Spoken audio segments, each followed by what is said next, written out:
এমন একটা ফিতনার যুগে আমরা বসবাস করছি, যে যুগে শয়তানের প্রধান টার্গেট আমাদের আমল নষ্ট করা নয়, বরং আমাদের ঈমান নষ্ট করা। আমল নষ্ট করা অতি ছোট বিষয় ইন কম্প্যারিজন টু ঈমান নষ্ট করা। ঈমান নষ্ট করলে আর হাতে কিছুই বাকি থাকলো না। আমল এমনিতেও আমাদের দুর্বল, তবুও আমাদের নবীর ওসিলায় আল্লাহ পাক আমাদেরকে এমন এমন সুযোগ দিয়েছেন, যে এমন রাত বছরে আল্লাহ দিয়েছেন, এমন এমন দিন দিয়েছেন, লাফ দিয়ে আমরা আমলকে অনেক দূর পর্যন্ত নিয়ে যেতে পারি। সামনে আসছে লাইলাতুন নিসফি মিন শাবান, শবে বরাত। এরপরে আসছে সবচেয়ে বড় রাত, অর্থাৎ সবচেয়ে মর্যাদাপূর্ণ রাত লাইলাতুল কদর। রমজানের শেষ দিকের বিজুর রাতগুলোর মধ্যে একটি রাত হচ্ছে লাইলাতুল কদর। লাইলাতুল কদরি খায়রুম মিন আলফি শাহর। লাইলাতুল কদর 1000 মাসের চাইতে উত্তম। তো এক রাতের ইবাদত যদি আল্লাহ পাক কবুল করেন, তাহলে আল্লাহ রাব্বুল আলামিন আপনার হয়তো এক হায়াতের চাইতে বেশি সওয়াব আপনাকে দিয়ে দেবেন। সো আমলকে ফ্লাইওভার দিয়ে পার করার সুযোগ আছে, আছে না? আছে। ইমানকে ফ্লাইওভার দিয়ে পার করার সুযোগ না। ইমান বড় বুনিয়াদী বিষয়। ইমান ইজ দ্য ফাউন্ডেশন। ইমান খুবই বুনিয়াদী বিষয়। ইমানকে চেক দিয়ে রাখতে হয়, নইলে আল্লাহ নবী কখনো বলতেন না ইমান নবায়ন করার কথা। রসুল পাক সাল্লাল্লাহু আলাইহি ওয়াসাল্লাম বলেছেন, জাদ্দিদু ঈমানাকুম, তোমরা তোমাদের ঈমানকে নবায়ন করো, নতুন করে রং দাও, রিনিউ করো। সাহাবীরা জিজ্ঞেস করেছেন, কাইফা নুজাদ্দিদু ঈমানুনা ইয়া রাসূলুল্লাহ, ইয়া রাসূলুল্লাহ কিভাবে ঈমানকে নবায়ন করব? আল্লাহর হাবিব সাল্লাল্লাহু আলাইহি ওয়াসাল্লাম জবাব দিয়েছেন, বিকাসরাতি যিকরি লা ইলাহা ইল্লাল্লাহ, অধিক হারে লা ইলাহা ইল্লাল্লাহ বলার মাধ্যমে তোমরা তোমাদের ঈমানকে নবায়ন করো। তার মানে একবার ঈমান লা ইলাহা ইল্লাল্লাহ মুহাম্মাদুর রাসূলুল্লাহ পড়েছি, মা বাবা মুসলমান ছিলেন, এই জন্য যে আমার ঈমান কামিল হয়েছে অথবা আমি এই ঈমানের উপর মৃত্যুবরণ করতে পারবো, এই নিশ্চয়তা নাই। তাই যেভাবে আল্লাহর প্রতি ঈমানকে নবায়ন করার প্রয়োজন পড়ে, ঈমানের আরেকটা শাখা রাসূল পাক সাল্লাল্লাহু আলাইহি ওয়াসাল্লামের প্রতি ঈমানকেও বারবার নবায়ন করা প্রয়োজন। কারণ ওই জায়গায় উল্টাপাল্টা করার কারণে ইসলামে সমস্ত গুমরাহ ফিরকার জন্ম হয়েছে। ইসলামে একটাও বাতিল ফিরকা নাই যারা আল্লাহ তাবারাকা ওয়া তাআলাকে অস্বীকার করে গুমরাহ হয়েছে। বুঝতে পেরেছেন? আল্লাহকে অস্বীকার করলে তো আপনি মুসলমানই থাকতে পারলেন না। এমনকি নিকৃষ্ট থেকে নিকৃষ্ট সরাসরি কাফির যারা কাদিয়ানি, নুসাইরিয়া, এরাও আল্লাহ রাব্বুল আলামিনকে অস্বীকার করে নাই। কিন্তু খ্রিস্টান এবং ইহুদিরাও আল্লাহ রাব্বুল আলামিনকে অস্বীকার করেনি। আমরা এক আল্লাহতে যেরকম বিশ্বাস করি, আমরা যেরকম মুওয়াহিদ তাওহীদের অনুসারী, ইহুদিরাও কিন্তু তাওহীদের অনুসারী। আর মুসলমানদের মধ্যে বাতিল ফিরকা যা আছে সবাই তাওহীদের অনুসারী। কিন্তু সমস্যা হয়েছে আল্লাহর একত্ববাদ এবং আল্লাহর কোরআনকে মানার পরও রাসূল পাক সাল্লাল্লাহু আলাইহি ওয়াসাল্লামকে তার পরিপূর্ণ সিফাতের সাথে না মানা, অথবা মানতে গিয়ে কোনো একটা বেশকম করা, অথবা আল্লাহর সুন্নতের উপর ডাকাতি করার কারণে ওই ফিরকাগুলো গুমরাহ হয়ে গেছে। ভাই, নবী আমাদের মতো নয়। দিস ইজ দ্য কি পয়েন্ট। আমরাও নবীর মতো নয়। যদি মুসলমানরা এতটুকু বিশ্বাস করে তাহলে ঈমানটা বেঁচে যায়। নবী কোনো সুরতেই কোনো দিক থেকেই আমাদের মতো নয়, আমরা কোনো দিক থেকেও নবীর মতো নেই। শুধু একটাই মিল আছে যে আল্লাহ তাবারাকা ওয়া তাআলা তার নবীকে আদম সন্তানের মধ্যেই পাঠিয়েছেন। অর্থাৎ নবী ফেরেশতা নয়, নবী জিন নয়, নবী মানব জাতির অন্তর্ভুক্ত, আমরাও মানব জাতির অন্তর্ভুক্ত, এতটুকু। কিন্তু এটি শুধুমাত্র এজ এ স্পিসি, প্রজাতি হিসাবে, না মর্যাদায় না অন্য কোনো সুরতে নবী আপনার মতো কিংবা আপনি নবীর মতো। এতটুকু যদি ক্লিয়ার রাখেন সব সময়, তাহলে নবীর প্রতি আপনার তাজিম, নবীর প্রতি আপনার ঈমানের কোনো একটা শাখায়ও সমস্যা হবে না ইনশাআল্লাহ। আর যদি সমস্যা না হয়, আমল কমজোর হলেও আমি তো আশা করি যতটুকু আল্লাহ পড়ার তৌফিক দিয়েছেন যে কিয়ামতের ময়দানে আল্লাহ পাক আপনাকে হয় নিজের রহমতে নয়তো নয় এবং নবীর শাফাআতে অথবা আপনার আমলের কারণে কোনো না কোনো সূরতে আল্লাহ আপনাকে নাজাত দিয়ে দিবেন। কিন্তু নবীর সাথে সম্পর্ক বা তাআল্লুক যদি মজবুত না হয়, তাহলে আর কোনো ক্ষেত্রে আপনি কিছুই করতে পারবেন না। এইগুলা মুখস্থ কথা নয়, সাহাবায়ে কেরামের জীবনকে স্টাডি করার পরে আমরা এই সিদ্ধান্তে উপনীত হয়েছি যে সাহাবায়ে কেরামের ইমানের একমাত্র চশমা, ইমানের একমাত্র সোর্স রাসূল করিম সাল্লাল্লাহু আলাইহি ওয়াসাল্লাম ছিলেন। আপনি বলতে পারেন যে সাহাবায়ে কেরাম আল্লাহর নবীর প্রতি ঈমান এনেছেন। আমি কিভাবে বললাম যে ঈমানের একমাত্র সোর্স হচ্ছে নবী সাল্লাল্লাহু আলাইহি ওয়াসাল্লাম? কুরআনও তো ঈমানের সোর্স না? কিন্তু কোরআন তো আর আপনার উপর নাজিল হয় নাই। আপনি কোরআনকে মানেন, কোরআন কি জন্য? কোরআনকে যে আপনি আল্লাহর কালাম মানেন কি জন্য মানেন? কারণ নবী বলেছেন কোরআন আল্লাহর কালাম, নয়তো কোরআন তো জিবরাইল আপনার কাছে তো আর নিয়ে আসেন নাই।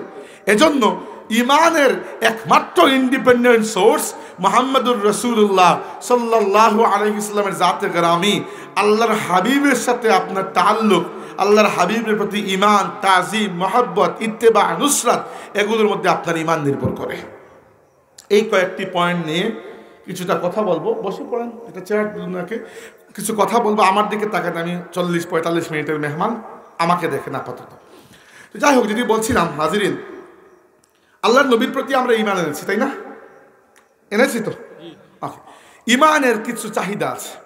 ঈমান সস্তা নয়।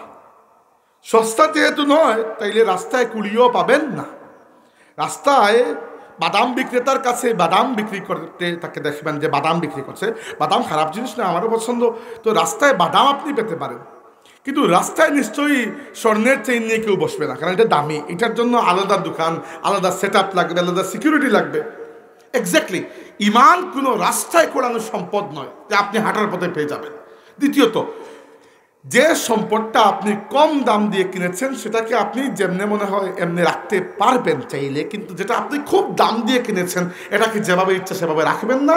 আপনার ইচ্ছা হবে, আপনি জানেন যে এটাকে প্রোটেকশন দিতে হবে ভালো করে, নইলে এটা কেউ নিয়ে যাবে।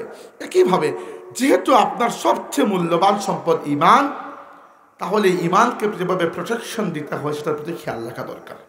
হাজিরিন, আল্লাহর নবীর প্রতি ঈমান আনার পর সেই ঈমানকে টিকিয়ে রাখার জন্য কমসে কম 4টা শর্ত তো মুমিনকে পালন করতেই হবে। কমসে কম 4টা চাহিদা ঈমানের আছে, যেগুলো আপনাকে পূর্ণ করতেই হবে। উদাহরণ দিচ্ছি আমি, দুনিয়াবি উদাহরণ বোঝানোর জন্য। আপনি ভর্তি হয়েছেন বাংলাদেশ সেনাবাহিনীতে। তো ভর্তি হওয়ার পরে লাজিম কিছু কাজ আপনাকে করতে হবে। 1 নম্বর হচ্ছে আর্মির ট্রেনিং নিতে হবে। আপনি ভর্তি হলেন সেনাবাহিনীতে, ভর্তি হয়ে বললেন না আমি ট্রেনিং নেব না, তো রাখবে আপনারা সেনাবাহিনীতে? আপনি বললেন না আমি ইউনিফর্ম পরবো না, আমি পাঞ্জাবি পায়জামা পরে যুদ্ধ করবো, কেউ দেবে না, কারণ যুদ্ধের ইউনিফর্ম যুদ্ধের জন্য ডিজাইন করা। এটা দুনিয়াবি উদাহরণ দিলাম, তুলনা করছি না। একইভাবে আমরা যখন ঈমান আনি, অটোমেটিক ঈমানের কিছু চাহিদা তৈরি হয়। আল্লাহর হাবিবের প্রতি ঈমান আনার পরে 4টা, কমসে কম, বেশি হলে তো মাশাআল্লাহ, কমপক্ষে 4টা চাহিদা তৈরি হয়। প্রথমটা হচ্ছে নবীকে তাজিম করা, 2 নম্বর নবীকে মহব্বত করা, 3 নম্বর নবীর অনুসরণ বা আনুগত্য করা, 4 নম্বর নবীকে সাহায্য করা। আমি একটু ব্যাখ্যা দেব সবগুলার। প্রথমে এগুলা মনে রাখেন, এই 4টা হচ্ছে কমসে কম, এই 4টা হচ্ছে 33 মার্ক, এর নিচে ফেইল। বুঝতে পেরেছেন পরীক্ষার বিষয়টা? জানেন তো 33-এর নিচে তো আর কিছু নাই, ফেইল আপনি করলেন। আর উপরে গেলে আপনি চলে যান, সমস্যা কি, 100-তে 100 পেতে পারেন। তো দেখেন, যার মার্ক পরীক্ষায় 89, দ্বিতীয়বার খাতা দেখার পরে বোঝা গেল না 89 না, আসলে 87, তো কিছু যায় আসে না। তার A+ ছিল, A+ এখনো ঠিকই আছে। 2 মার্ক কমলে কিছু যায় আসে না। আপনার ছিলই 33, কমে গেছে 2 মার্ক। তো তার 2 মার্ক কমা আর আপনার 2 মার্ক কমা কি সেম হইল?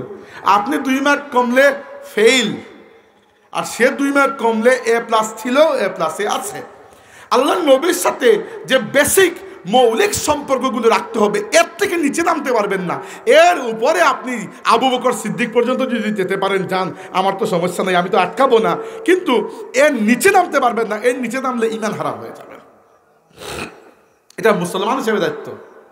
সব দায়িত্ব খালি আলিম উলামা, মুল্লাহ, মৌলবী, হুজুরদের উপর চাপাবেন না।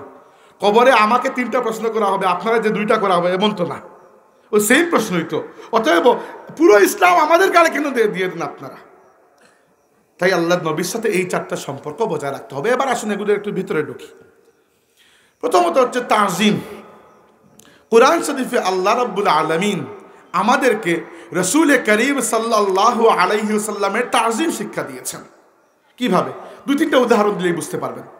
আল্লাহ রাব্বে করিম কুরআনুল কারীমে বলেছেন যে ফাল্লাযীনা আমানু বিহি ওয়া আযযারুহু ওয়া নাসারুহু ওয়াত্তাবাউন নূরাল্লাযী উনজিলা মাআহু উলাইকা হুমুল মুফলিহুন। ভালো করে খেয়াল করুন, আল্লাহ বলেছেন সফল কাম মানুষ কেবল তারা। সফল মানুষ, আমরা কি সফল মানুষ হতে চাই না? সফল মানুষ কেবল তারা যারা আমানু বিহি, নবীর প্রতি ঈমান এনেছে, ওয়া আযযারুহু, নবীকে তাজির করেছে। তাজির মানে কি? তাজির মানে হচ্ছে সম্মান দেওয়া, যেটাকে আমরা তাকরীম বা ইকরাম বলি, এর থেকে বাড়িয়ে সম্মানের উপরে যদি কিছু থাকে, এটাকে আমরা বাংলা ভাষায় বলতে পারি ভক্তি। যারা নবীকে ভক্তি করে, সম্মানের উপরের লেভেল। সম্মানটা আপনিও আমাকে করেন, আমিও আপনাকে করতেছি, এটা তো নর্মাল। কিন্তু যে সম্মান নবীর প্রাপ্য, ওই সম্মানটা অন্য কারো প্রাপ্য নয়। ফাল্লাযীনা আমানু বিহি ওয়া আযযারুহু ওয়া নাসারুহু, এবং নবীকে সাহায্য করে। সাহায্যটা একটু পরে বুঝাচ্ছি, এটা একটু কমপ্লিকেটেড, পরে বলবো। ওয়াত্তাবাউন নূরাল্লাযী উনজিলা মাআহু, আর নবী আল্লাহর পক্ষ থেকে যে নূর নিয়ে এসেছেন সেই নূরের অনুসরণ করে, উলাইকা হুমুল মুফলিহুন, কেবল তারাই তো হচ্ছে সফল কাম দুনিয়া আখিরাতে। তাই যে আল্লাহ তাবারাকা ওয়া তাআলা তার নবী সাল্লাল্লাহু আলাইহি ওয়াসাল্লামের ব্যাপারে যখন আমাদেরকে ইজ্জত, সম্মান, অনার, রেসপেক্ট করতে বলেছেন, আল্লাহ সাধারণ সম্মান করার অর্থে শব্দ ব্যবহার করেন নাই। আল্লাহ একটা বিশেষ শব্দ ব্যবহার করেছেন যে অন্য কারো সম্মানের সাথে যেন নবীর সম্মানটা মিলে না যায়। দ্বিতীয় কথা, দেখেন আল্লাহ রাব্বুল আলামিন আমাদের নবী সাল্লাল্লাহু আলাইহি ওয়াসাল্লামকে নিজের নাম দিয়েছেন মুহাম্মদ। মুহাম্মদ যে নামটা, এটা আল্লাহ রাব্বুল আলামিনই রেখে দিয়েছেন।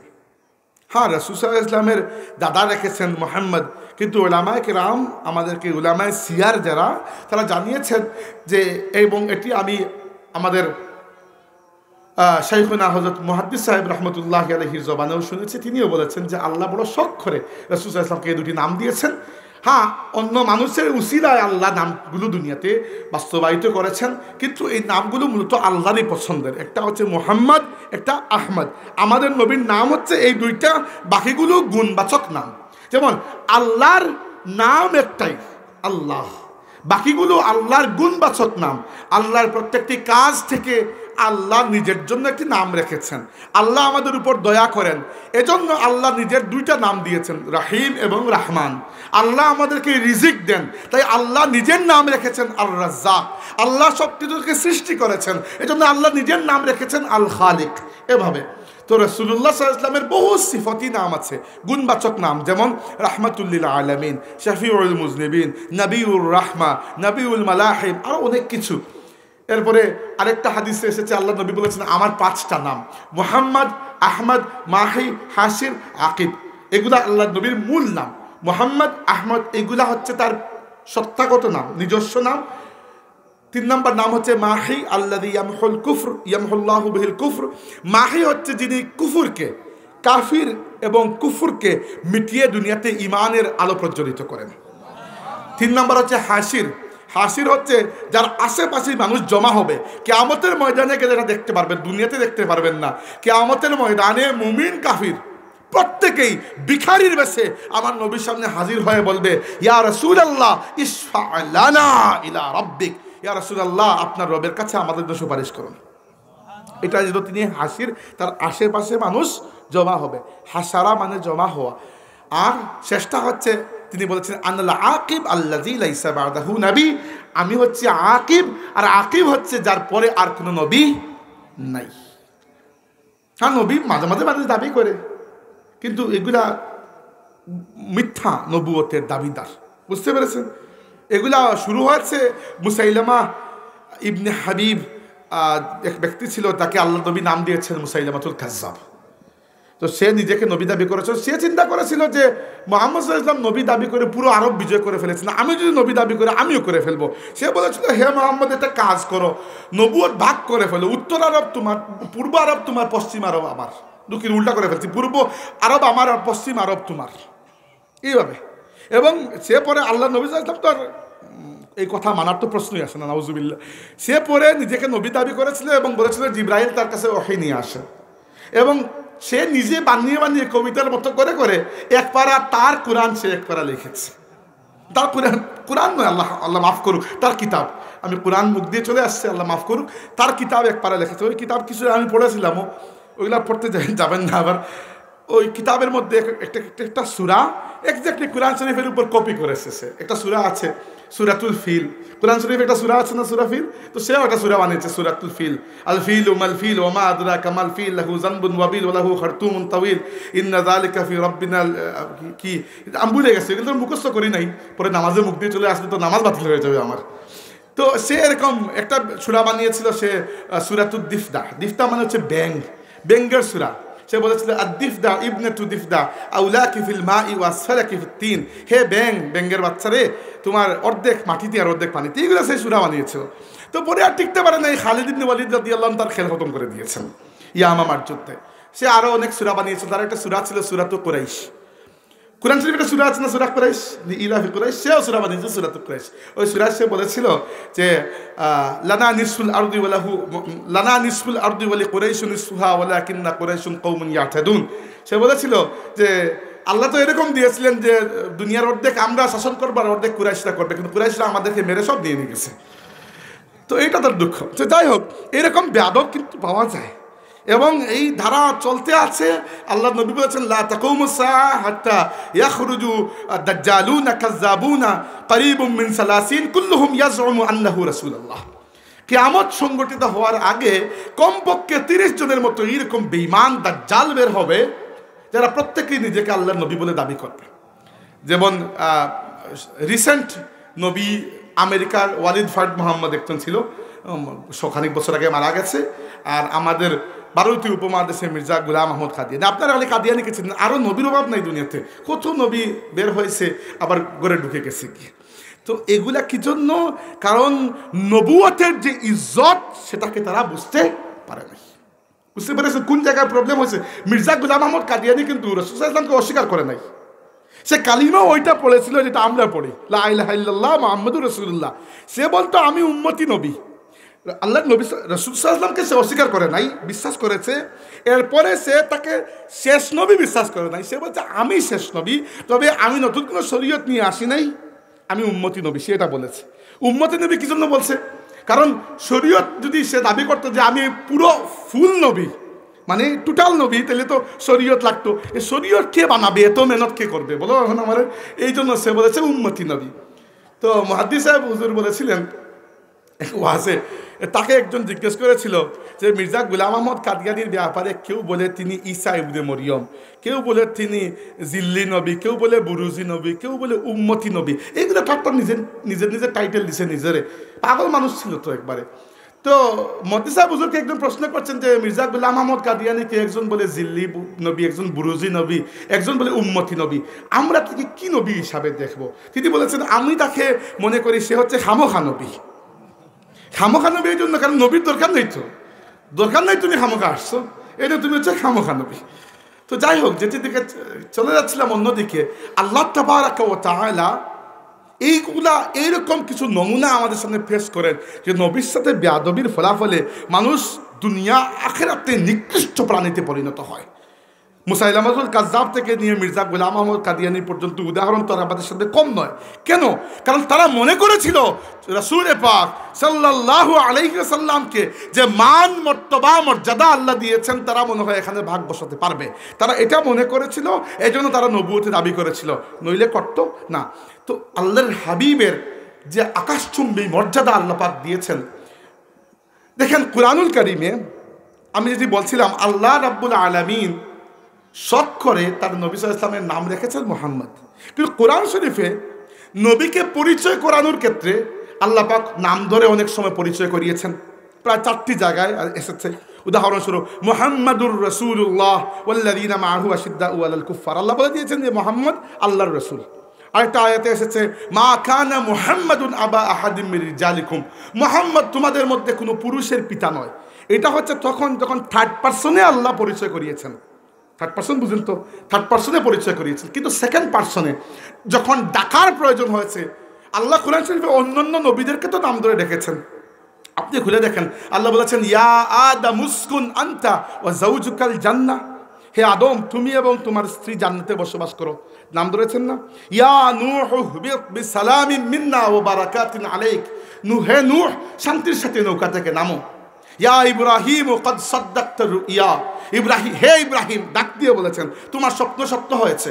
ইয়া মূসা ইন্নানি আনাল্লাহ, ইয়া ঈসা ইবনে মারইয়াম আযকুর নি'মাতি আলাইকা ওয়া আলা ওয়ালিদাতিক, ইয়া যাকারিয়া ইন্না নুবাশশিরুকা বিগুলাম, ইয়া ইয়াহইয়া খুযিল কিতাবা বিকুওয়া, ইয়া দাউদ ইন্না জাআলনাকা খলিফাতান ফিল আরদ। প্রত্যেক নবীকে আল্লাহ কোরআন শরীফে নাম ধরে রেখেছেন। আর যখন হাবিবের কথা এসেছে আল্লাহ বলেছেন ইয়া আইয়ুহান নবী ইয়া আইয়ুহার রাসূল।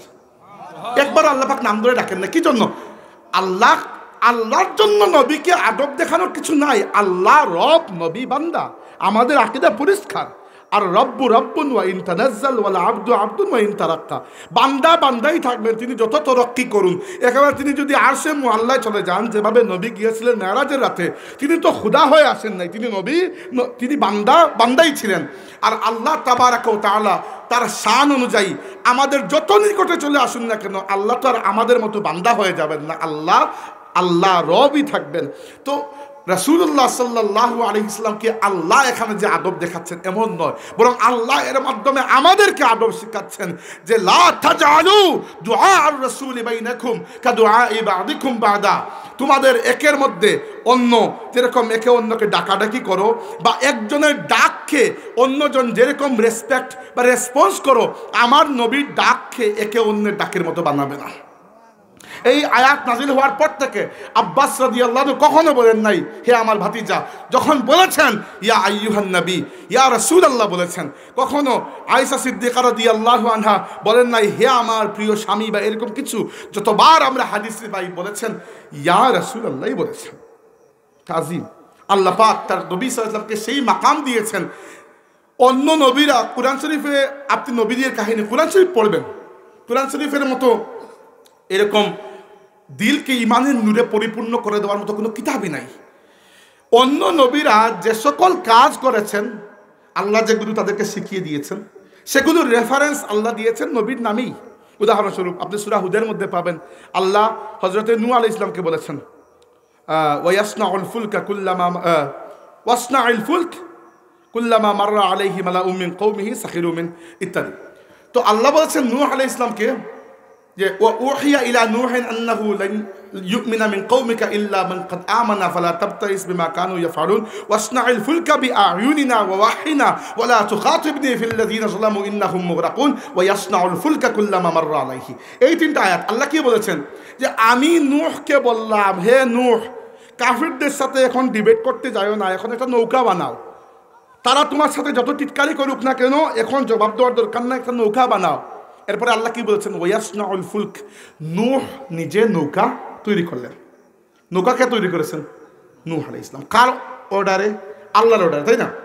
একইভাবে আল্লাহ তাবারাকা ওয়া তাআলা দুইটা ইনসিডেন্ট হয়েছে, একটা হচ্ছে হিজরতের সময় আর আরেকটা হচ্ছে বদর যুদ্ধের সময়। হিজরতের সময় কি হয়েছে, রাসূল পাক সাল্লাল্লাহু আলাইহি ওয়াসাল্লাম ঘরের মধ্যে অবস্থান করছেন, আর জিব্রাইল এসে বলেছেন ইয়া রাসূলুল্লাহ, আল্লাহ পাক হিজরতের আদেশ দিয়েছেন, বেরিয়ে পড়ুন। কিন্তু বিষয়টা হচ্ছে আপনি সতর্ক থাকতে হবে, আপনার ঘরের চারপাশে মক্কার যুবকরা খোলা তরবারি হাতে অপেক্ষা করছে, আজ রাতে তারা আপনাকে হত্যা করবে বলে সিদ্ধান্ত নিয়েছে।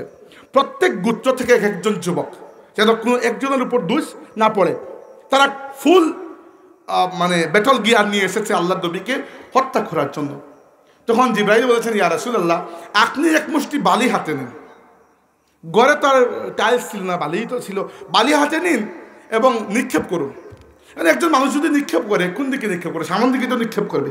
রাসূল সাল্লাল্লাহু আলাইহি ওয়াসাল্লাম বিসমিল্লাহ বলে নিক্ষেপ করেছেন, নিক্ষেপ তো করেছেন সামনের দিকে, কিন্তু মুআজিজা প্রকাশিত হয়েছে, গড়ের চারপাশে যতটা কাফির দাঁড়িয়েছিল প্রত্যেকের চোখের মধ্যে ওই বালি গিয়ে প্রবেশ করেছে। এরা চোখ কুচলাতে ব্যস্ত, আল্লাহর নবী সাল্লাল্লাহু আলাইহি ওয়াসাল্লাম চোখের সামনে দিয়ে বেরিয়ে গেছেন। আর একইভাবে বদরের জিহাদের সময় জিবরাইল এসে বলেছেন, ইয়া রাসূলুল্লাহ, এক মুষ্টি বালি হাতে নিয়ে নিক্ষেপ করুন। আল্লাহর নবী এক মুষ্টি বালি হাতে নিয়ে শাহাতিল উজুহ বলে নিক্ষেপ করেছেন। ওই দূরে যে কাফিররা ছিল, সামনের সারি অ্যাটলিস্ট প্রত্যেকের চোখের মধ্যে ওই বালি গিয়ে প্রবেশ করেছে। অথচ এত দূরে যে বালি, তো আপনি পাথর না যে নিক্ষেপ করলেন অনেক দূর চলে গেল, বালি নিক্ষেপ করে দেখুন এখানে পড়ে যাবে।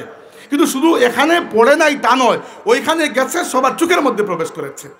এবার এই কথাগুলো আল্লাহ নবীকে শিখিয়ে দিয়েছেন জিবরাইল। জিবরাইল নয়, মূলত আল্লাহ রাব্বুল আলামিন। জিবরাইল তো নিজের ইচ্ছা কিছু করবেন না, আল্লাহর পক্ষ থেকে এসে শিখিয়ে দিয়েছেন। তো নবী কাজ করেছেন, শিখিয়ে দিয়েছেন কে? আল্লাহ।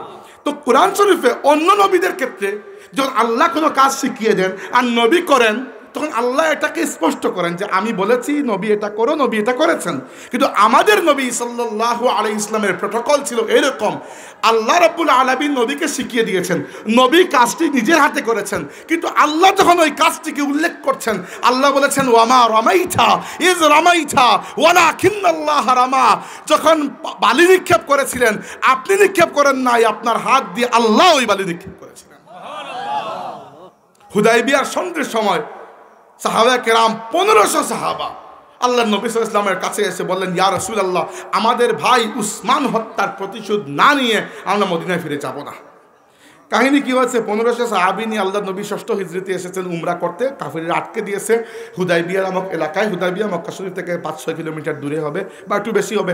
এখন ওই এলাকাটি আমি অনেক খুঁজেছি, পাই নাই। এলাকার নাম তারা সৌদি রাষ্ট্র পরিবর্তন করে দিচ্ছে, অন্য কিছু একটা নাম হয়তো। তো ওই এলাকায় কাফিররা আল্লাহ নবী সাল্লাল্লাহু আলাইহি ওয়াসাল্লাম এবং সাহাবীদেরকে আটকে দিয়েছে। তো রাসূলুল্লাহ সাল্লাল্লাহু আলাইহি ওয়াসাল্লাম উসমান রাদিয়াল্লাহু আনহুকে পাঠিয়েছেন যে উসমান তুমি যাও গিয়ে, উসমান রাদিয়াল্লাহু আনহুকে পাঠিয়েছেন, উসমান তুমি যাও গিয়ে তাদেরকে বুঝিয়ে বলো যে আমরা যুদ্ধ করার জন্য আসি নাই, আমরা ইহরাম পরে সাথে কুরবানির পশু নিয়ে উমরা করতে আসছি। ওরা উসমান রাদিয়াল্লাহু আনহুকে ওইখানে আটকে রেখেছে। আটকে বলতে গ্রেফতার করেছে এমন নয়, জাস্ট বলেছে যে তুমি থাকো কতক্ষণ এখানে। তাকে এখানে এটা গৃহবন্দী বা নজরবন্দি করে রেখেছে। আর খবর উড়েছে যে উসমান রাদিয়াল্লাহু আনহুকে কাফিররা হত্যা করে ফেলেছে। মিথ্যা খবর কিন্তু উড়ে জলদি, তাই না? সত্য খবর থেকে ফেক নিউজ অনেক দ্রুত ছড়ায়। তো আজকের যুগে ফেসবুকে ছড়ায়, তৎকালীন যুগেও হয়তো ফেসবুক ছিল। কিছু মানুষ তো সবসময় ফেসবুকের ভূমিকায় ছিল, যে এখান থেকে খবর ওইখানে, এখান থেকে খবর ওইখানে। তো এইরকম খবর রটে গেছে। আর আল্লাহ রাব্বুল আলামিন বিষয়টা পরিষ্কার করছেন না। আল্লাহ দেখতে চাচ্ছেন মুমিনদের ইমানের জজবাটা। আল্লাহ তো পরীক্ষা করেন না? আল্লাহ পরীক্ষা করেন। তো 1500 সাহাবা, আল্লাহর নবী একটা গাছের নিচে দাঁড়িয়েছেন আর হাত মুবারক বাড়িয়েছেন। আমি দেখাচ্ছি না, দেখানো বেয়াদবি। ডান হাত মুবারক নিচের দিকে দিয়েছেন। প্রত্যেক সাহাবী একজন করে এসে নিজের হাত আল্লাহর নবীর হাতে রেখেছেন। এরপরে রাসূলুল্লাহ সাল্লাল্লাহু আলাইহি ওয়াসাল্লাম সেই হাতকে নিয়ে নিজের বাম হাত ওই হাতের উপরে, বুঝতে পেরেছেন? মানে একজন সাহাবীর হাত এখানে আর উপরে নিচে দুইটাই আল্লাহর নবীর হাত। এইভাবে হাতে হাত থেকে আল্লাহর রাসূলের কাছে 1500 সাহাবা জিহাদের বায়াত করেছেন হুদাইবিয়ার নামক প্রান্তরে।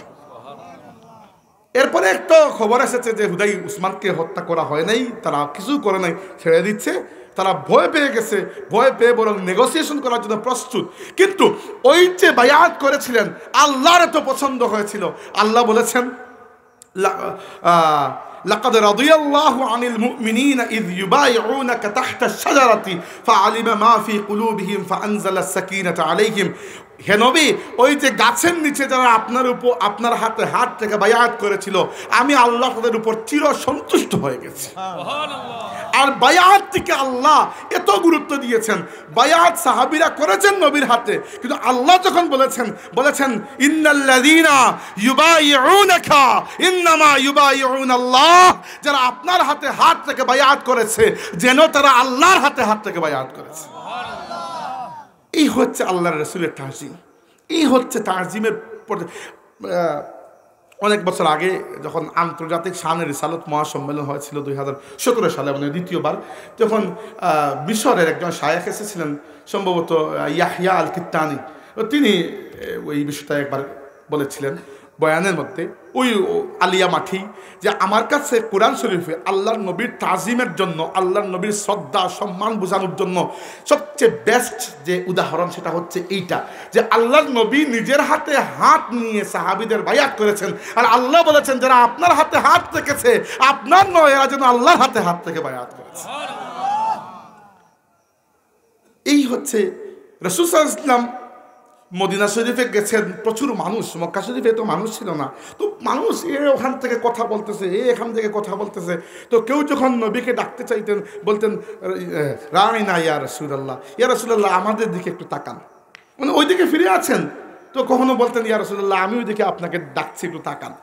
তো মদিনায় এমন একটা দল ছিল যাদেরকে মক্কায় কখনো আল্লাহর নবী পান নাই, এরা হচ্ছে ইহুদি। মক্কায় কখনো কোনো ইহুদি ছিল না, মদিনায় আগ থেকে ইহুদিরা ছিল। তো ইহুদিরা ইসলাম এবং আল্লাহর রাসূলের কত বড় দুশমন সেটা তো আমরা সবাই জানি, এটা তো নতুন করে বলার কিছু নাই। এরা ষড়যন্ত্রকারী, এদেরকে আল্লাহ বলেছেন লুইনাল্লাযীনা কাফারু মিন বানি ইসরাঈল, বনি ইসরাঈলের মধ্যে যারা কুফরি করেছে ইহুদি খ্রিস্টান, এদের প্রতি আল্লাহ লানত বর্ষণ করেছেন, শুধু আযাব নয় লানত। আচ্ছা, তো ইহুদিরা এই শব্দটিকে একটু টুইস্ট করলো, টুইস্ট করে কি করলো, তারা রাইনা ইয়া রাসূলুল্লাহর জায়গায় রাইনা ইয়া রাসূলুল্লাহ বলতো, এবং এই শব্দটি এই কনোটেশন যখন হিব্রু ভাষায় যায় তখন একটা খারাপ অর্থ দেয়। তো রাইনা ইয়া রাসূলুল্লাহ সাহাবীদের উদ্দেশ্য ছিল ইয়া রাসূলুল্লাহ আমাদের দিকে আপনি তাকান, আমাদের দিকে নজর দিন, দৃষ্টি দিন, খেয়াল করুন। আর রাইনা যদি আইনের পরে ইয়া দেন তাহলে হবে রাই শব্দের অর্থ হচ্ছে রাখাল, যে মেষ ভেড়া বকরি গরু এগুলো রাখে। তো তারা রাসূল সাল্লাল্লাহু আলাইহি ওয়াসাল্লামকে আমাদের রাখাল বলতে চাইতো এবং রাইনা দ্বারা ওইটা উদ্দেশ্য করত, রাখাল। আর এটাকে আরও নোটোরিয়াস হয়ে যায় হিব্রু ভাষায়, এই কনোটেশনটা আরও নোটোরিয়াস, আরও খারাপ অর্থ দেয়। তো সাহাবীরা একবারও তো নাউজুবিল্লাহ আল্লাহর রাসূলকে রাখাল বা এইরকম কোনো অর্থ চিন্তা করে রাইনা বলেন নাই। তারা রাইনা ইয়া রাসূলুল্লাহ বলতেন, অর্থাৎ ইয়া রাসূলুল্লাহ আমাদের দিকে রিআয়াত করুন, দৃষ্টি দেন। কিন্তু আল্লাহ তাবারাকা ওয়া তাআলা যখন ইহুদিদের ওই ষড়যন্ত্রকে ফাঁস করেছেন, আল্লাহ বলেছেন, ইহুদিদেরকে আল্লাহ বলেন নাই যে তোমরা রাইনা বলবে না, বরং আল্লাহ ক্যাটাগরিক্যালি ইন টোটাল বলে দিয়েছেন ইয়া আইয়ুহাল্লাযীনা আমানু লা তাকুলু রাইনা ওয়া কুলু উনজুরনা, হে মুসলমানরা মুমিনরা খবরদার আজকের পর থেকে আমার নবীকে রাইনা ইয়া রাসূলুল্লাহ বলা যাবে না, বলতে হবে উনজুরনা ইয়া রাসূলুল্লাহ। ঠিক আছে, বুঝলাম। উনজুরনা মানে কি? আমাদের দিকে তাকান। রাইনা মানে কি? আমাদের দিকে তাকান। বেশ কম কি? বেশ কম কিছু না। ওই হবিসরা ভিন্ন অর্থে এটিকে ব্যবহার করার সম্ভাবনা আছে। আর আল্লাহর নবীর জন্য কেউ মনের মধ্যেও কোনো বেয়াদবি পোষণ করবে, আল্লাহ পাক ওটাকেও প্রশ্রয় দান করেননি। বুঝতে পেরেছেন বিষয়টা? শুধু তাই নয়, আল্লাহ রাব্বুল আলামিন তো আমাদেরকে এমন নাজারা দেখিয়েছেন যেটা আমরা কল্পনা করতে পারি না। সাহাবী ইবনে আবি মুলাইকা রাদিয়াল্লাহু আনহু বলেছেন তাফসীরের মধ্যে, এই হাদিস, এই আয়াতের ব্যাখ্যা সহিহ বুখারীর মধ্যেও এই হাদিস এসেছে যে একদিন তো এইরকম আল্লাহ রাগ করেছিলেন, মনে হচ্ছিল এই উম্মতের সবচেয়ে শ্রেষ্ঠ দুইজন মানুষ মনে হয় আজকে বরবাদ হয়ে যাবে। শ্রেষ্ঠ মানুষ কারা? নবীর পরে শ্রেষ্ঠ দুই ব্যক্তি আবু বকর সিদ্দিক রাদিয়াল্লাহু আনহু এবং ওমর ইবনে খাত্তাব রাদিয়াল্লাহু আনহু। এই দুইজনের উপর আল্লাহ রাগ করেছেন। কি জন্য? রাসূল সাল্লাল্লাহু আলাইহি ওয়াসাল্লামের কাছে একটা কাফেলা এসেছে, এসে ইসলাম কবুল করার পরে ওরা ফিরে যাচ্ছে। যাওয়ার সময় আল্লাহর নবী এদের মধ্য থেকে কাকে আমির নিযুক্ত করবেন, দাওয়াতি কাজ ঘরে গিয়ে করবে, এই জন্য আমির প্রয়োজন, কাকে আমির নিযুক্ত করবেন? আল্লাহ নবী পরামর্শ চাইলেন। আবু বকর রাদিয়াল্লাহু আনহু একজনের কথা বললেন, ওমর রাদিয়াল্লাহু আনহু অন্যজনের কথা বললেন। এই নিয়ে তাদের দুইজনের মধ্যে একটা কথা কাটাকাটি সৃষ্টি হলো। নবীর সাথে ঝগড়া করে নেই, আস্তাগফিরুল্লাহিল আযীম, নিজেদের মধ্যে ঝগড়াও না, একটা কথা কাটাকাটি সৃষ্টি হয়েছে। আর কথা কাটাকাটি করতে করতে নরমালি আওয়াজটা উঁচু হয়ে গেছে। আল্লাহ রাব্বুল আলামিন কোনো লেহাজ করেন নাই যে এরা আবু বকর, এরা ওমর, এদেরকে শিক্ষা দিতে হলে আচ্ছা ঠিক আছে নবীকে আমি বলি, হে নবী গোপনে এদেরকে জানিয়ে দিন যে আমার সামনে জুড়ে আওয়াজে কথা বলবে না। না না, আল্লাহ বিলকুল লেহাজ করেন নাই। কোরআন শরীফের আয়াত নাযিল করেছেন, ইয়া আইয়ুহাল্লাযীনা আমানু লা তারফাউ আসওয়াতাকুম ফাওকা সাওতিন নবী, হে ঈমানদাররা খবরদার আমার নবীর সামনে আওয়াজ উঁচু করবে না। ওয়ালা তাজহারু লাহু বিল কওলি কাজাহরি বা'দিকুম লিবা'দিন, আর একে অন্যের সাথে যেরকম জুড়ে গলা কথা বলো, আমার নবীর সামনে এরকম বলবে না।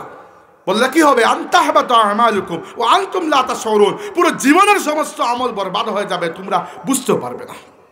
বুঝতে পারলে না তওবা করবে, আল্লাহ বুঝার সুযোগই দিবেন না, এর আগে খালাস। আল্লাহ তার নবীর ইজ্জতের বিষয়টা উম্মতের ব্যাপার এতটুকু খেয়াল রেখেছেন। সাহাবীরা একদিন রাসূল সাল্লাল্লাহু আলাইহি ওয়াসাল্লাম শাদী মুবারক করেছেন, একটা নতুন বিবাহ করেছেন, বিবাহের দাওয়াত দিয়েছেন। সাহাবীরা গেছেন অলিমা খেতে, গিয়ে খাওয়ার পরে বসে এমন গল্প করে শুরু করে দিয়েছেন, আসার আর নামই নাই। সাহাবীরা নর্মালি তো আল্লাহ নবীর ঘরে গিয়ে এরকম গল্প করার সুযোগ হয় না, একদিন গিয়েছেন, পেয়েছেন, গল্প করা শুরু করেছেন। রাসূল সাল্লাল্লাহু আলাইহি ওয়াসাল্লাম ঘুমাবেন, কিন্তু লজ্জায় বলতে পারছেন না। আল্লাহ নবী সাল্লাল্লাহু আলাইহি ওয়াসাল্লামের হায়া, লজ্জা খুব বেশি ছিল। আল্লাহ রাব্বুল আলামিন এখানে পরখ করেন নাই যে কে বসে আছে আর লজ্জা কি লজ্জা নয়। আল্লাহ বলে দিয়েছেন, ইয়া আইয়ুহাল্লাযীনা আমানু লা তাদখুলু বুয়ুতান নাবিয়্যি ইল্লা আন ইউস্তাযানা লাকুম ইলা তুআমিন গায়রি, আমি আয়াত বলে আছি, ইয়া আইয়ুহাল্লাযীনা আমানু লা তাদখুলু বুয়ুতান নাবিয়্যি ইল্লা আন ইউযানা লাকুম ইলা তুআমিন গায়রা নাযিরিনা ইনাহু ওয়ালাকিন ইযা দুইতুম ফাদখুলু ফাইযা তাইমতুম ফান্তাসিরু ওয়ালা মুস্তানিসিনা লিহাদিস। প্রথমে তো হে মুমিনরা, নবীর ঘরে আন্দাজি দাওয়াত ছাড়া যাবে না। আর যদি নবী দাওয়াত দেন, যাও খাও, জাস্ট বের হও। বসে বসে গল্প করার এখানে সুযোগ নাই। কুরআন শরীফ বানিয়ে গল্প করছি না। ফাইযা তাইমতুম ফান্তাসিরু, খাওয়া শেষ উঠে যাও। ওয়ালা মুস্তানিসিনা লিহাদিস, বসে বসে গল্প করার দরকার নাই।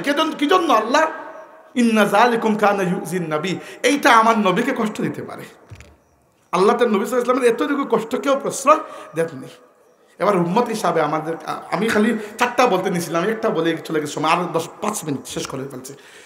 আল্লাহ তার নবী সাল্লাল্লাহু আলাইহি ওয়াসাল্লামের তাজিম উম্মতকে এইভাবে শিক্ষা দিয়েছেন। রাসূল সাল্লাল্লাহু আলাইহি ওয়াসাল্লামের মহব্বত, দ্বিতীয়টা তাজিম তো বুঝতে পেরেছে, তাই না? আপনার কি মনে হয় এর থেকে একটু নিচে গেলে আমাদের ঈমান বাঁচবে? সহিহ বুখারীর রিওয়ায়াত, এই হুদায়বিয়ার সন্ধির সময় এক ব্যক্তি এসেছেন মক্কাবাসীর পক্ষ থেকে আল্লাহ নবীর সাথে কথা বলতে। বাই চান্স তিনি সাহাবী মুগীরা ইবনে শুবা রাদিয়াল্লাহুর চাচা। এসে বয়সে আল্লাহ নবীর সমপর্যায়ের, এসে বন্ধুত্বের খাতিরে আল্লাহ নবীর সাথে দাঁড়াইতে তিনি এরকম ধরেছেন। মুগীরা ইবনে শুবা রাদিয়াল্লাহু তরবারি বের করে চাচার হাতে রেখে বলেছে, এই চাচা হাত ছড়াও। চাচা তো অবাক, আমার ভাতিজা কি করে এগুলা? তখন মুগীরা ইবনে শুবা বলেছেন যে এই যে বন্ধুত্বের টাচ, স্পর্শ, এগুলা আমাদের মধ্যে, আল্লাহ নবীর সাথে এগুলা খাটবে না। সাহাবীরা আল্লাহর নবীকে যেভাবে মূল্যায়ন করেছেন, ওইটার সবচেয়ে বড় উদাহরণ তো দেখে শুনলেন, স্বীকৃতি তো দিয়েছেন উরওয়া ইবনে মাসউদ সাকাফি। উরওয়া ইবনে মাসউদ সাকাফিকে কাফিররা পাঠিয়েছিল আল্লাহ নবীর সাথে নেগোসিয়েশন করার জন্য। তিনি এসে দেখেন যে রাসূল সাল্লাল্লাহু আলাইহি ওয়াসাল্লাম থুক মুবারক ফেলেন, লাউ তানাখাবা নুখামাতান, যদি থুক মুবারক ফেলেন, সাহাবীরা ওই থুক মুবারক থুতু মাটিতে পড়তে দেন, নিজের হাতের মধ্যে নিয়ে নেন। তিনি গিয়ে বলেছেন যে মক্কার কাফিররা, ইন্নী কাদ ওয়াফাততু ইলা কাইসারা ওয়া কিসরা ওয়া নাজাশি, আমি তো দুনিয়ার রাজা বাদশাহ কাইসার, কিসরা, নাজাশি সবার দরবারে গিয়েছি, কিন্তু ওয়াল্লাহি মা রাআইতু মালিকান ইউআযিমুহু আসহাবুহু মা ইউআযিমু আসহাবু মুহাম্মাদিন মুহাম্মাদা। আল্লাহর কসম করে বলছি, দুনিয়ার অন্য কোনো প্রজাকে, তাদের রাজাদেরকে এইরকম শ্রদ্ধা সম্মান করতে আমরা দেখি নাই যেভাবে মুহাম্মদুর রাসূলুল্লাহ সাহাবীরা মুহাম্মদুর রাসূলুল্লাহকে শ্রদ্ধা সম্মান করেন সাল্লাল্লাহু আলাইহি ওয়াসাল্লাম। এই হচ্ছে আল্লাহ আমাদেরকে সাহাবা কেরামের মাধ্যমে, কুরআনুল কারীমের মাধ্যমে আল্লাহর নবীর তাজিম শিখিয়েছেন। আল্লাহর রাসূলের ক্ষেত্রে কথাবার্তা বলার সময় খুবই খেয়াল করে বলবেন। রাসূলুল্লাহ সাল্লাল্লাহু আলাইহি ওয়াসাল্লামের মতো আমরা নই। আমরা একে অন্যের সাথে যে কথাগুলো, শব্দগুলো ব্যবহার করি, ওই শব্দ নবীর সামনে ব্যবহার করা যায় না। এজন্য আপনাদের মনে আছে ফুলতলি সাহেবুল্লাহ রহমতুল্লাহ আলাইহি রাসূল সাল্লাল্লাহু আলাইহি ওয়াসাল্লামকে নেতা বললে রাগ করতেন। কি জন্য? নেতা বলা ইটসেলফ কোনো হারাম তো নয়। কি জন্য রাগ করেন? নেতা তো কোনো খারাপ কিছু নয়। কি জন্য? আমি অনেক চিন্তা করেছি রাতে, নেতা কি জন্য। একবার পরে আমাদের বড়রা জবাব দিয়েছেন, নেতা বলে রাগ করতেন কি জন্য? কারণ নেতা খুবই দুনিয়াবি একটা শব্দ, দুনিয়াবি টাইটেল। নেতা কে? নেতা হচ্ছেন ধরেন শেখ মুজিবুর রহমান একজন নেতা, জিয়াউর রহমান একজন নেতা, তারপরে ধরেন মোহাম্মদ আলী জিন্নাহ একজন নেতা, ভারতের মোহনদাস করমচাঁদ গান্ধী একজন নেতা, এরা নেতা। আব্রাহাম লিঙ্কন একজন নেতা, উইনস্টন চার্চিল একজন নেতা, এরা নেতা। এমনকি দুনিয়ার সেরা নেতা বা কেউ যদি থেকে থাকে আলেকজান্ডার দি গ্রেট, তবুও তো নেতা, এর উপরে তো খেতা তো নয় নেতাই, তাই না? নবীকে যদি আমরা নেতা বলি তাহলে কি মনে হবে যে এই বরাবর কোনো একটা লেভেলের কেউ একটু, তাই না? হ্যাঁ, তুলা উপরে তুলা নিচে একটু, এর থেকে তো কিছু না। বুঝতে পেরেছেন বিষয়টা? আল্লাহ নবীকে নেতা বললে আপনি রাসূলুল্লাহ সাল্লাল্লাহু আলাইহি ওয়াসাল্লামের মর্যাদাকে একটা ফ্রেমের মধ্যে বন্দি করে রেখে দিলেন। আর আল্লাহর নবী সাল্লাল্লাহু আলাইহি ওয়াসাল্লামের মর্যাদার ব্যাপারে বড় সুন্দর বলেছেন কবি গালিব মির্জা আসাদুল্লাহ গালিব। তিনি বলেছেন, সানায়ে খাজা বায়াজদা গুজাস্তেন কা জাতে পাক দানে মর্তবা মোহাম্মদ আস্ত, ফার্সি ভাষায়। তিনি বলেছেন যে আল্লাহর নবীর প্রশংসা করার দায়িত্ব আমি আল্লাহর হাতে দিয়ে দিয়েছি। আল্লাহই ভালো জানেন তিনি তার নবীকে কি কি শান দান করেছেন। তো হাজরিন, এই জন্য আল্লাহ নবী সাল্লাল্লাহু আলাইহি ওয়াসাল্লামের সাথে আমরা নেতা এই সকল শব্দ ব্যবহার করি না, কারণ এগুলা খুবই দুনিয়াদারির শব্দ। যদিও আমরা সাইয়্যিদুনা বলি, সাইয়্যিদ শব্দের অর্থ নেতা, যতই অর্থ হোক না কেন এরপরেও আমরা নেতা বলি না, কারণ যদিও ইটসেলফ এটা কোনো হারাম শব্দ বা খারাপ শব্দ নয়, নবীর সাথে ব্যবহার করার ক্ষেত্রে খেয়াল করি আমরা, কারণ নবী আমাদের মতো নয়, আমরাও নবীর মতো নয়। রাসূলুল্লাহ সাল্লাল্লাহু আলাইহি ওয়াসাল্লাম সৌমে উইসাল রাখতেন, এটা বলে শেষ করছি, আমার গলা আর যাচ্ছে না। আল্লাহ নবী সৌমে উইসাল রাখতেন। সৌমে উইসাল মানে বিরামহীন রোজা। একদিন রোজা রাখলেন, ইফতার করলেন না, পরের দিন কন্টিনিউ করলেন, হয় ইফতার করলেন, নইলে ওই দিনও কন্টিনিউ করে 3 নম্বর দিন গিয়ে ইফতার করলেন। সাহাবায়ে কেরাম এক রেওয়ায়তে আছে তারা অনুমতি চাইলেন রোজার, এইরকম রোজা রাখার। আর আরেকটা রেওয়ায়তে আমি পেয়েছি কয়েকজন তো রেখেই ফেলেছেন রোজা। তখন প্রথম দিন তো চলে গেছে, 2 নম্বর দিন দেখা গেল পেটের ক্ষুধা, এক একজন চলতে পারতেছে না। আরেকটা রেওয়ায়তে আছে কয়েকজন সাহাবী অনুমতি নিয়েছেন, ইয়া রাসূলুল্লাহ আমরা কি রাখবো না? তখন আল্লাহ নবী সাল্লাল্লাহু আলাইহি ওয়াসাল্লাম কি বলেছেন যে আইয়ুকুম মিসলি, রাগ করে বলেছেন, খুশি হন নাই যে আমার সাহাবীরা মাশাআল্লাহ বিরামহীন রোজা রাখে, না না, যে বলেছেন আইয়ুকুম মিসলি, তোমাদের মতো কে আছো আমার বরাবর, আমার উদাহরণ, আমার সমপর্যায়ের কে আছো? আবিতু ইনদা রাব্বি হুয়া ইউতঈমুনি ওয়া ইয়াসকিন, আমি আমার আল্লাহর কাছে রাত্রি যাপন করি, আমার আল্লাহ আমাকে খাওয়ান, আমাকে পান করান। আপনাকে রোজা রাখলে কি আল্লাহ রাব্বুল আলামিন ওইরকম কুদরতি খাওয়াবেন? না, আপনার জন্য রোজা তো একটা পরীক্ষা। তো এগুলা খেয়াল রেখে আমরা কনক্লুশন, আর বাকিগুলা বলতে পারবো না, সময় নাই, টাইম শেষ হয়ে গেছে। আমাদের একটা কনক্লুশন যে রাসূলুল্লাহ সাল্লাল্লাহু আলাইহি ওয়াসাল্লামের আদবের ব্যাপারে, তাজিমের ব্যাপারে খুবই, আচ্ছা ঠিক আছে, কেউ যদি উত্তর দিয়েছেন, আমি একটা প্রশ্ন করেছি, যদি পারলাম উত্তর দিলাম, না পারলে নাই। আল্লাহ নবী সাল্লাল্লাহু আলাইহি ওয়াসাল্লামের তাজিমের ব্যাপারে খুবই সতর্ক থাকা আমাদের উচিত, এবং মুখ ফসকে এইরকম শব্দ বলা উচিত নয় যে শব্দগুলো অন্য ভাষায় প্রতিবর্ণায়নের ফলে বেয়াদবির মতো হয়ে যায়। প্রতিবর্ণায়ন বুঝেন, একটা শব্দ যখন অন্য শব্দে পরিবর্তন হয় এক্স্যাক্টলি অর্থ দেয় না, অনেক সময় একটু ডিফারেন্ট অর্থ দেয়। তো আমরা এজন্য ইসলামী পরিভাষাগুলোকে আরবিতে ব্যবহার করাই আমার মতে উচিত। উদাহরণস্বরূপ আমরা নবীকে নবী বলি, নবী শব্দের অর্থ কি? যার কাছে গোপন সংবাদ আসে। তো আপনি নবী বলতে অর্থ করবেন যে যার কাছে গোপন সংবাদ আসে না। নবীকে আমরা বাংলায় কি লিখি? নবী তো লিখি, তাই না? রাসূল, রাসূল মানে হচ্ছে বার্তাবাহক, বার্তাবাহক। তো রাসূল যেহেতু ইসলামের একটা নিজস্ব পরিভাষা, তাই আরবি ভাষায় যে ব্যক্তি আপনাকে মানে পিয়ন, যে আপনার বার্তা বহন করে, তাকে কিন্তু আরবি ভাষায় রাসূল বলা হয় না। যদিও রাসূল বলাটা আবিধানিক করতে ভুল নয়, কিন্তু যেহেতু ইসলামে রাসূল একটি মর্যাদাপূর্ণ শব্দ, তাই আরবি ভাষায় পোস্টম্যান যে চিঠি ডেলিভারি দেয়, পিয়ন, তাকে বলা হয় সাইল বারিদ।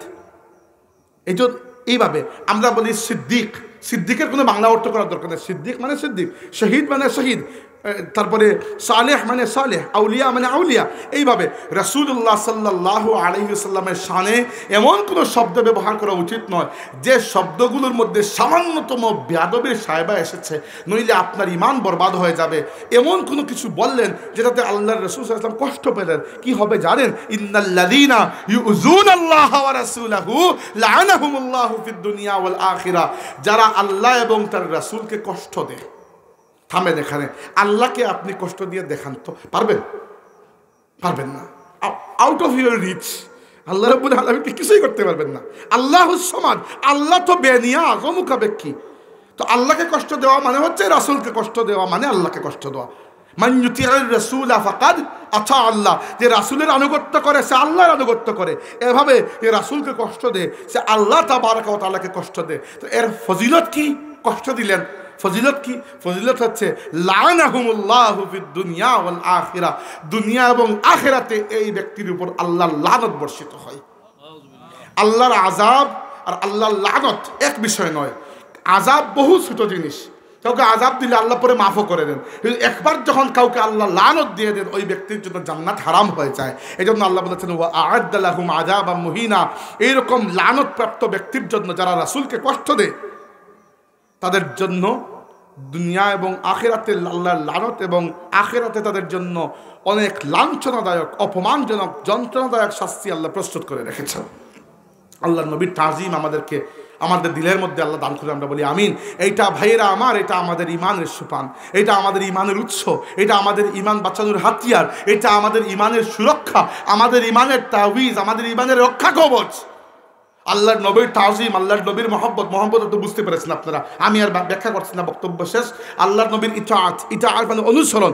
নবীর খালি মুখে মুখে মহব্বতের স্লোগান দিলে তো হবে না, যা বলেছেন তা মানতে হবে। আর নুসরাত মানে নবীকে সাহায্য করা। কিভাবে? টাকা দিয়ে না দলিল জমির লিখে দিয়ে? সাহায্য করা নবীর দ্বীনকে এগিয়ে নিয়ে যাওয়ার মাধ্যমে। নবী যে মিশন নিয়ে এসেছেন, হুয়াল্লাযী আরসালা রাসূলাহু বিল হুদা ওয়া দীনিল হাক্কি লিইয়ুযহিরাহু আলাদ দীনি কুল্লিহি। আল্লাহ তার রাসূলকে পাঠিয়েছেন, দিয়েছেন সাথে হেদায়েত, দিয়েছেন সাথে একটা দ্বীনের নাম ইসলাম। কি জন্য? লিইয়ুযহিরাহু আলাদ দীনি কুল্লিহি, যেন রাসূল পুরো দুনিয়াতে সমস্ত অন্য ধর্ম, মত, পথ, মতাদর্শ, আকীদা, আদর্শ সব কিছুর উপর ইসলামকে বিজয়ী করেন। এবং আল্লাহ নবী বলেছেন লা ইয়াবকা আলা যাহরিল আরদি বাইতু মাদারিন ওয়ালা ওয়াবারিন ইল্লা আদখালাহুল্লাহু কালিমাতুল ইসলাম। এই দুনিয়ার বুকে কাঁচা ঘর, পাকা ঘর, তাবু, দালানকোঠা কিছুই বাকি থাকবে না। প্রত্যেকটা জায়গায় এক সময় আল্লাহ ইসলামকে প্রবেশ করাবেন। এটা নবীর মিশন। এইটাকে যারা এগিয়ে নেয় তাদের সাথে নবীর তাল্লুক রয়েছে। তো কমসে কম নবীর তাজিম, নবীর মহব্বত, নবীর আনুগত্য এবং নবীর মিশনকে এগিয়ে নিয়ে যেতে সাহায্য করার মাধ্যমে নবীর প্রতি আপনার ঈমানকে হেফাজত করুন। এই হেফাজতের মাধ্যমে আপনার আখিরাত হেফাজত হয়ে যাবে। আর নবীর সাথে যদি তাল্লুকের ক্ষেত্রে সামান্য কমতি হয়, আখিরাত বরবাদ হবে। আল্লাহ পাক তার হাবিবের মায়ার উম্মত, তার হাবিবকে তাজিম করা, মহাব্বত করা, ইত্তেবা করা, সাহায্য করা, সহযোগিতা করা উম্মত হিসাবে আমাদেরকে কবুল করুন, আমরা বলি আমিন।